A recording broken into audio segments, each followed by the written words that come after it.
there, and welcome back for the last day of our trip to the Bermuda Triangle. This is the Let's Go on Vacation book club from the West Dallas Public Library, and I'm Miss Beth. We've had a very adventurous trip, lots of missing planes, lots of missing boats, and one librarian detective, which sounds like a great trip to me. All right, so let's finish it up. Chapter 7, Mysteries Solved. When Larry Cush did more research, he found that many more of the Bermuda Triangle mysteries were not so hard to explain. The disappearance of the Atalanta, the British ship with hundreds of young cadets on board, was no mystery at all. By reading the London Times from 1880, Larry Cush was able to find out the truth. There had been heavy, violent storms in the Atlantic Ocean that lasted for almost a month. Other ships were lost at sea during the same time. Bad weather and rough seas are not magical forces that suck ships into the Bermuda Triangle. They are a constant danger at sea. Storms are often the cause of ships and places going down all over the world. Bad weather might also have been to blame for the loss of the Cyclops. Larry Cush found a weather report that other people had overlooked. It said there was a huge storm near Norfolk, Virginia, around the same time that the Cyclops was lost. The winds blew at 60 miles per hour. Or there could have been another reason for the disappearance of the Cyclops. It was a Navy ship, and it vanished during World War I. America was at war with Germany. And guess what? The captain of the Cyclops was German. Some people thought the captain might have turned the ship over to the Germans to help them in the war. 21 years later, another war broke out again with Germany. It was called World War II. And again, 2 more Navy ships, just like the Cyclops, disappeared in the Bermuda Triangle in 1941. Was it a mystery force at work? No. Both ships were probably sunk by the Germans, who were trying to destroy enemy ships in the Atlantic. And what about Joshua Slocum, the world's best sailor who had sailed around the world? There are lots of guesses about what happened to him. There might have been an accident. For example, his boat might have been destroyed by a huge steamship in the night. Or he might have had a heart attack and died. With no one to control the sails, the boat would have capsized, tipped over, and sunk. Or he might have been lost in a terrible storm. Even great sailors make costly mistakes. And furthermore, no one knows for sure where his ship went down. Slocum set sail from Martha's Vineyard, which is off the coast of Massachusetts. Sure, he was headed toward the Bermuda Triangle, but maybe his boat sank while he was still many miles away. Blaming his disappearance on the Bermuda Triangle doesn't make sense when there were so many other possibilities. Another mystery that's easy to solve is the case of the Rubicon, the ship that was found drifting with only a dog on board. Was the captain snatched away by aliens from outer space? No. As a newspaper report explained, a hurricane came up, and the rope that held the Rubicon to the dock was broken. Strong wind probably tore the ship loose, setting it drifting. The captain and crew had likely gone ashore before the hurricane hit, so the boat was pulled away with no one on it. Bad weather is common in the Bermuda Triangle. Not only can storms come up suddenly, but the Atlantic Ocean also has its own hurricane season in the summer and fall. Many of those hurricanes never reach land. Airplanes can get into trouble in bad weather too. But more often, an airplane crashes for different reasons.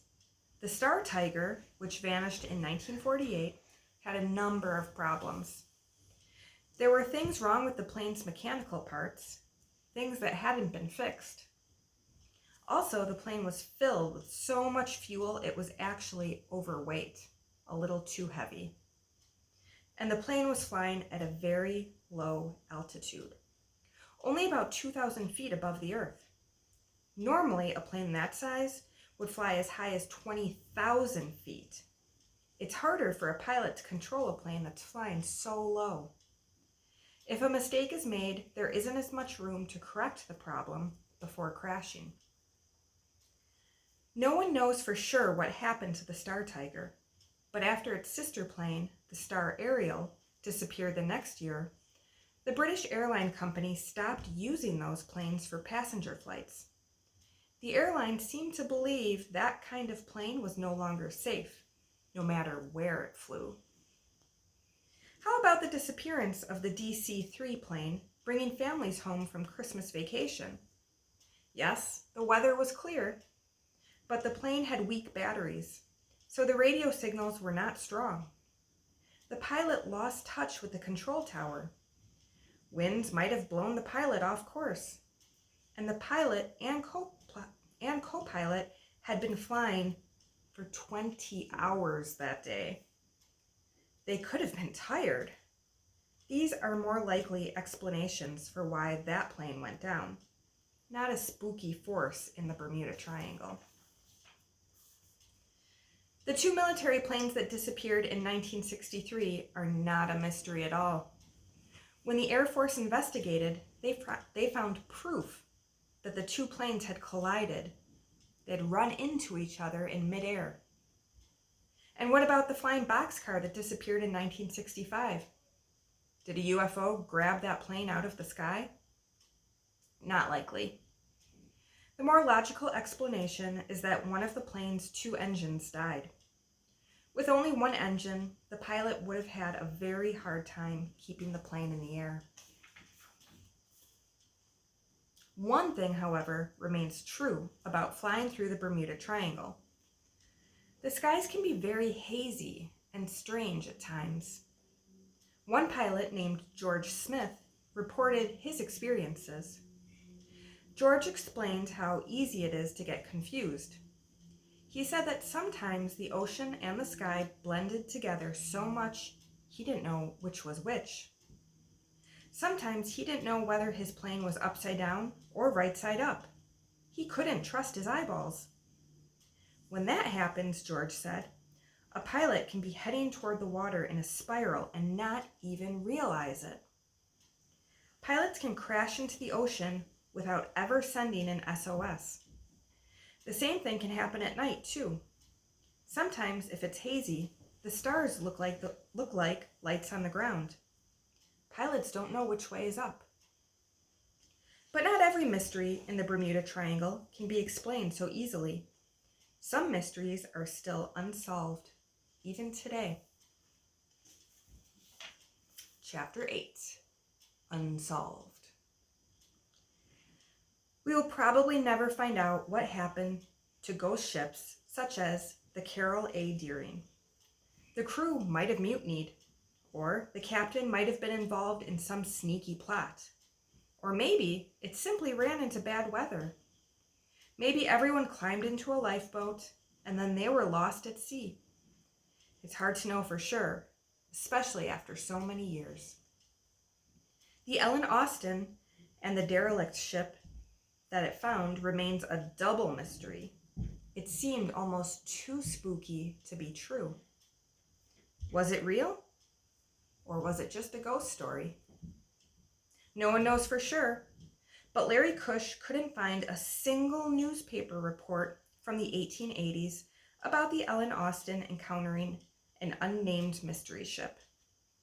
And that was a time when newspapers almost always reported about missing ships. The first person to write about the Ellen Austin was Rupert Gould. He was a British naval officer who later became a writer and radio personality. He was interested in weird, unexplained events, such as UFOs and the Loch Ness Monster. It's hard to know for sure whether the Ellen Austin story ever happened, or whether someone made up the whole thing. For anyone who wants to believe that the Bermuda Triangle has some magical force, those unsolved mysteries count as proof that something weird is going on. But scientists think differently. Scientists would say there are many unanswered questions in the world. Sometimes we just don't have enough information to answer them yet, or haven't taken the time to find out the truth. The U.S. Coast Guard does not believe the Bermuda Triangle has magic power either. They point out that it's a high traffic area. Compared to the number of boats, ships, and planes passing through the triangle, the number that mysteriously disappear is extremely small. Just as many boats vanish in other parts of the world where the boating traffic is heavy, according to the U.S. Coast Guard. And since the weather is so unpredictable in the Bermuda Triangle, it's no surprise that sailors sometimes find themselves in trouble on the seas. Maybe the simple truth is this: the Bermuda Triangle is a special, unusual place. With the crystal clear blue waters of the Bahamas, it is a place many people want to visit. The tropical islands, coral reefs, and beautiful beaches attract people to the area all year round. Boats and planes full of tourists are drawn to the Bahamas, Puerto Rico, and Bermuda itself, a charming island with a fancy, old-fashioned feel. Maybe the Bermuda Triangle isn't sucking ships and planes to the bottom of the ocean. It's simply pulling people toward one of the most magical, beautiful places in the world.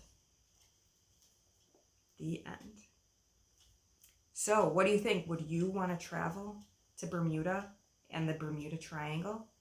Do you think that any of these stories, maybe it is spookiness happening in the Bermuda Triangle? Or can everything be explained? Let me know what you think. Until next time, when we'll be traveling to a new place. Next week we're going to Europe. I'm not sure where yet, but somewhere in Europe we'll be visiting together. So I'll see you on Monday at 7 o'clock for our next adventure in the Let's Go on Vacation book club. Bye, everyone.